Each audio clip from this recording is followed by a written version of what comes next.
नमस्कार, शाम के 4 बजे हैं। आप देख रहे हैं इंडिया टीवी। आपके साथ मैं हूं पंकज भार्गव। कुछ दिन पहले दिल्ली में सरेआम हुए मनीष हत्याकांड पर आज वीएचपी ने एक सम्मेलन बुलाया था।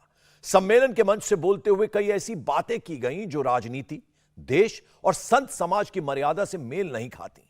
इस कार्यक्रम में बीजेपी के कुछ नेता भी आए थे। इन नेताओं ने मंच से क्या क्या भड़काऊ बातें कहीं, वो भी हम आपको सुनवाएंगे आगे। सबसे ज्यादा जहरीली और नफरती बात संत समाज की ओर से योगेश्वर आचार्य ने की। आचार्य का यह भाषण, इसमें तालिबानी इंसाफ, तालिबानी तौर तरीके से सजा देने की वकालत करता हुआ लगता है। सर तन से जुदा की बात करने वाली कट्टर सोच की ही तरह योगेश्वर आचार्य ने हाथ और गर्दन काट डालने की पैरवी कर डाली। पूरे मामले की जानकारी आपको विस्तार से देंगे, लेकिन सबसे पहले आपको सुनवाते हैं आचार्य योगेश्वर ने क्या कहा।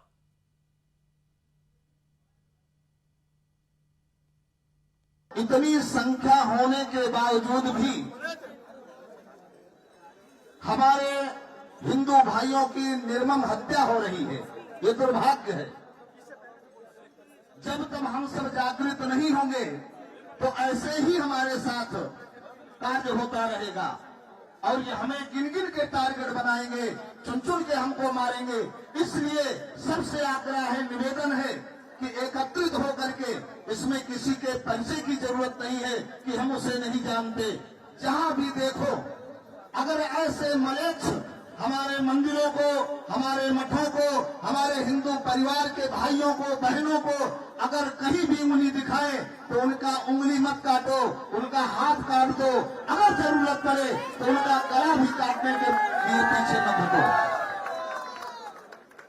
क्या होगा? एक को फांसी होगी, दो को फांसी होगी, लेकिन आज जो मनीष के साथ हुआ, बड़ा दुर्भाग्यपूर्ण, बड़े दुख के साथ कहना पड़ रहा है कि इस प्रकार की निर्मम हत्या, और सरकार की मंशा है कि दिल्ली को ऐसे आतताइयों, मलेच्छों के द्वारा ऐसे निर्मम हत्याएं कराई जाए, क्योंकि उनके तो एक नहीं अनेक हैं। वो तो चाहते हैं कि एक नहीं 14 शादियां करेंगे, 40 पैदा करेंगे। तो हम सब भी इस पर ध्यान दें, इनको चुन चुन के मारने का कार्य करें। मंच पर जहरीले वचन के बाद आचार्य योगेश्वर से हमारे संवाददाता ने बात की। अपने तालिबानी इंसाफ पर महंत ने साफ साफ कहा वो इस पर कायम है।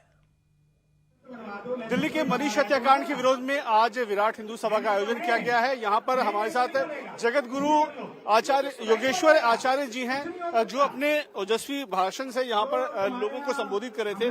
सर, हमने अभी देखा कि आप भाषण में चुन चुन कर मारने की बात कर रहे थे।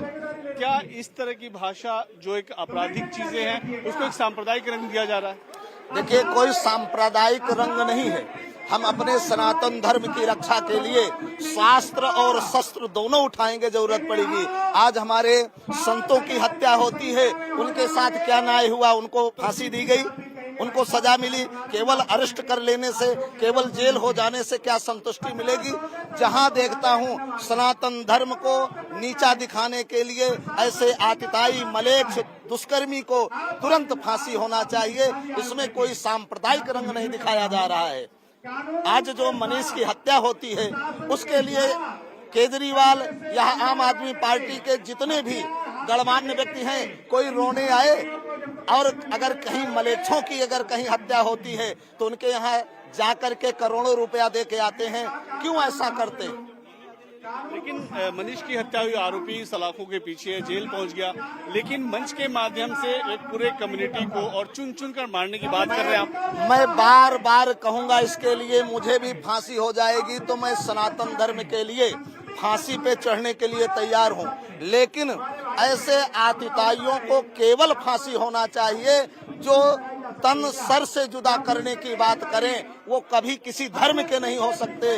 वो तो केवल, मैं ये कहूंगा कि वो बेधर्मी हैं, देशद्रोही हैं। तो ऐसे देशद्रोही को कभी भी उनके लिए पीड़ा नहीं होनी चाहिए, ऐसे तो फांसी ही होनी चाहिए। जो मंच के माध्यम से आपने कहा, उस बात पर आप कायम हैं? 101% रहूंगा। अगर सरकार उन पर एक्शन ढंग से नहीं लेती है तो हम हिंदू भाइयों को उनको चुन चुन के मारना पड़ेगा। और नहीं मारोगे तो एक दिन आएगा कि पाकिस्तान जैसी स्थिति हिंदुओं की हिंदुस्तान में होगी।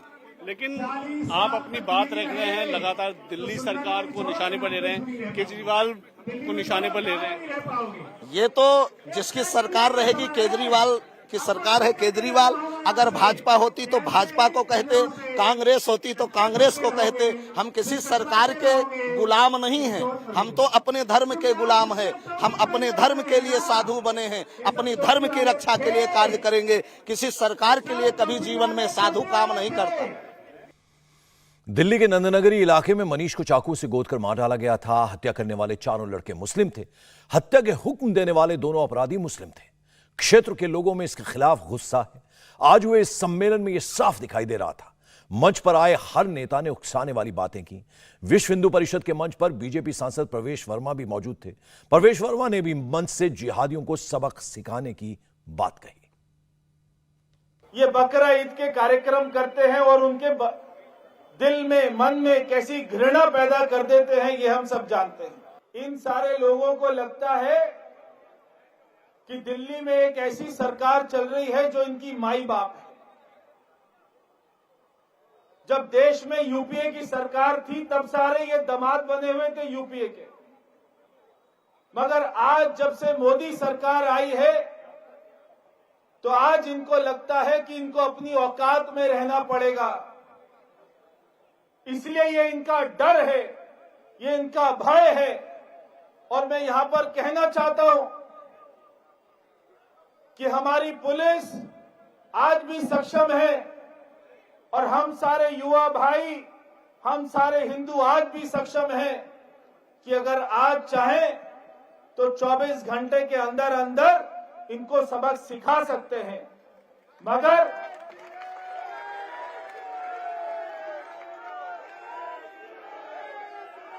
मगर हम कानून का पालन करते हैं, कानून में विश्वास रखते हैं, न्याय प्रणाली में विश्वास रखते हैं। इसलिए मुझे पूरा विश्वास है कि भाई मनीष को जो मारा है वो सारे लड़के जो इसमें शामिल थे, उन सारे लड़कों को उम्र कैद में नहीं, जब तक वो फांसी के फंदे पर नहीं चढ़ जाएंगे तब तक हम चैन से नहीं बैठेंगे।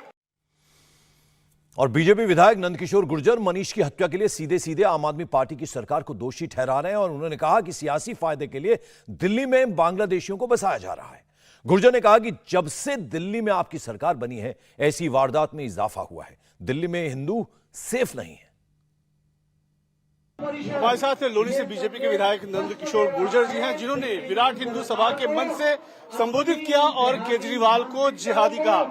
आपने तो जिहादी को लेकर यहाँ पर चर्चाएं हो रही है, हिंदू विराट सभा हो रही है, लेकिन आपने केजरीवाल को ही जिहादी करार दे दिया।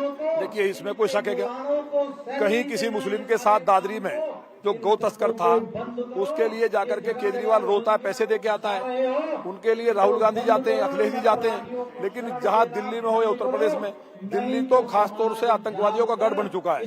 तमाम रोहिंग्या और बांग्लादेशियों को ट्रेन के द्वारा इनके 2 विधायक इस काम पे लगे। उनके वोट भी जहाँ के बने हुए, उनके राशन कार्ड है, मेरे पास प्रमाण है। और अमानतुल्लाह के साथ दुबई में बैठ करके ये जो डील हुई पैसे की, और उस पैसे के द्वारा ये यात्रा करा रहा है, फ्री में कोई पानी बिजली का काम कर रहा है। तो देश के लोग जाग चुके हैं। ये वंशज अपना महाराणा प्रताप शिवाजी महाराज को मानते हैं। घास की रोटी खाएंगे, लेकिन इस केजरीवाल को हटाने का काम करेंगे, जिससे कि उत्तर प्रदेश, आसाम, जहां जहां हमारी सरकारें, वहां की तरह जिहादियों को पनपने न दिया जाए। जो हिंदुस्तानी है उनका हक है, लेकिन बाहर के लोग आकर के जो जिस प्लानिंग के तहत केजरीवाल करा रहा है, केजरीवाल को मेरा सीधा आरोप है कि सीधा फंडिंग होती है और उसके फंडिंग के आधार पर ये पूरा यहाँ जिहाद फैला करके यहाँ हिंदुओं के कत्ल कराना, बलात्कार कराना, और जिस तरह से धर्मांतरण के साथ साथ नौजिहाद की घटनाएं बढ़ी। लेकिन हाल के दिनों में इस तरह की घटनाएं पूरे देश भर में देखने को मिल रही है। हिंदुओं पर हमले हो रहे हैं। क्या बड़ी वजह क्या देखते हैं? समाज में एक वैमनस्य ज्यादा बढ़ गया है, लोगों का एक दूसरे पर विश्वास कम हो गया है, इस वजह से बढ़ रही है। कहाँ है? हरियाणा में कोई नहीं है, उत्तर प्रदेश में कहीं नहीं है, आसाम में कहीं नहीं है। जहाँ जिहादियों के समर्थक सरकारें हैं, जो ISI के और विदेशी जो कट्टरपंथी मुल्कों के पैसे से फंडिंग से चल रही हैं, 2-3 राज्यों को छोड़ के, वहां ऐसी कोई घटना नहीं है। लेकिन दिल्ली इनका हेड ऑफिस हो गया है, दिल्ली मुख्यालय हो गया है, और इन सब आतंकियों के समर्थक केजरीवाल हैं।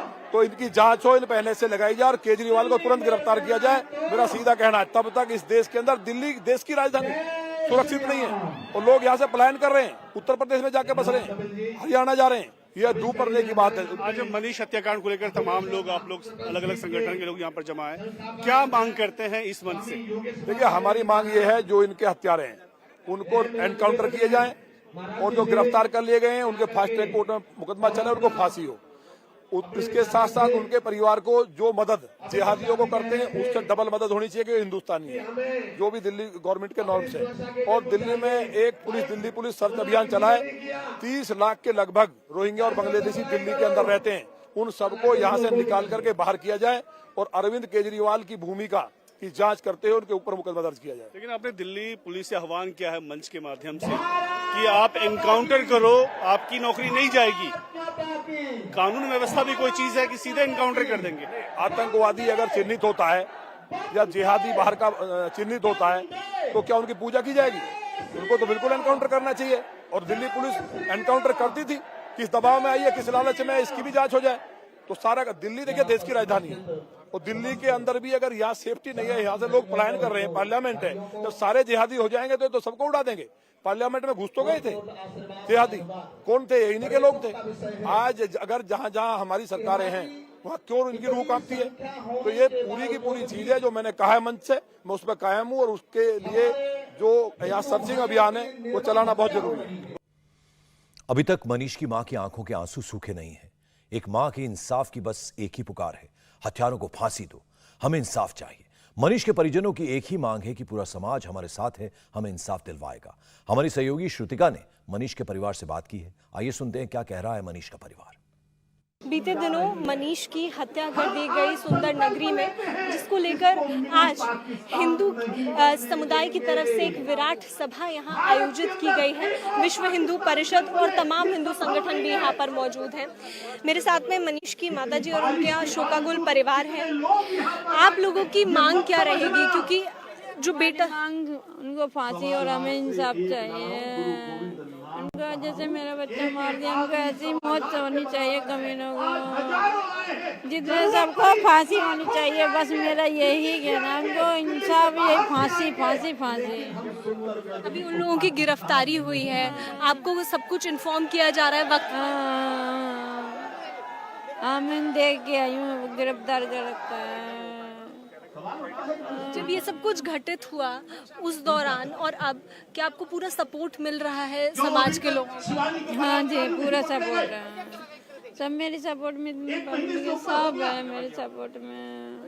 आज यहाँ हजारों की संख्या में लोग आपके लिए ही पहुँचे हैं, उनके लिए कुछ कहेंगे? हाँ, ये बेचारे मेरी सपोर्ट में मेरे बच्चे को इंसाफ दिलाएंगे और उनको सजा दिलवा के, फांसी दिलवा के ही पूजा छोड़ेंगे। मुझे इन पे विश्वास है। आज सभी आपके साथ आ रहे हैं, आपको भरोसा है कि इंसाफ होगा? हाँ, भरोसा है, इंसाफ होगा, जरूर होगा। जब इतनी समाज है तो मेरे साथ। ये पिता है। सर, आपसे भी जानना चाहूंगी, इतनी संख्या में लोग हैं और यहाँ पर राजनीतिक दलों से भी लोग पहुँच रहे हैं आपके समर्थन में, कोई बात आपके समर्थन में यहाँ इतने लोग पहुँच रहे हैं, कोई बात आप कहना चाहेंगे? हमें विश्वास है इन लोगों पर, हमारा इंसाफ जरूर दिलाएंगे। किस तरीके से परिवार ने खुद को संभाला है? देखो जी, परेशानी तो है ही, हमें पता है कितने दुख है हमारी बहन को और हमारे बच्चों को, और इससे बड़ा दुख क्या होगा बताओ। बस हम तो यही साथ चाहते हैं कि इंसाफ होना चाहिए, फांसी होनी चाहिए उन लोगों को। कि परिवार बहुत ज़्यादा परेशानी में इस वक्त है, उन्होंने अपने बेटे को खोया है, लेकिन आज यहाँ पर हजारों की संख्या में लोग पहुँचे हैं और विश्व हिंदू परिषद के लोग यहाँ पर पहुँचे हुए हैं, वहाँ के कार्यकर्ता यहाँ पर मौजूद हैं और सभी यहाँ से मांग कर रहे हैं कि जिन्होंने ये किया है आरोपितों को फांसी की सज़ा होनी चाहिए। और इस वक्त मैं आपको दिखा भी दूँ कि किस तरीके से यहाँ पर भीड़ मौजूद है, जो लोगों के लिए यहाँ पहुँची है, परिवार के लिए यहाँ पर पहुँची है। और बरसात में भी यहाँ सभी लोग इसी का आह्वान कर रहे हैं कि फांसी की सजा होनी चाहिए आरोपितों को। और परिवार की भी यही मांग है कि जितने लोग यहाँ पर पहुँचे हैं वो सभी उनके साथ हैं और उनको सपोर्ट कर रहे हैं, उनको सहयोग मिल रहा है। और अब उनकी उम्मीद उम्मीद यही है कि जो भी आरोपित हैं उन सभी को फांसी की सजा होनी चाहिए। कैमरा पर्सन दिनेश के साथ Shrutika, Delhi, India TV. India TV हर वक्त हर जगह डाउनलोड करने के लिए सर्च करें India TV news Google Play Store या ऐप स्टोर पर।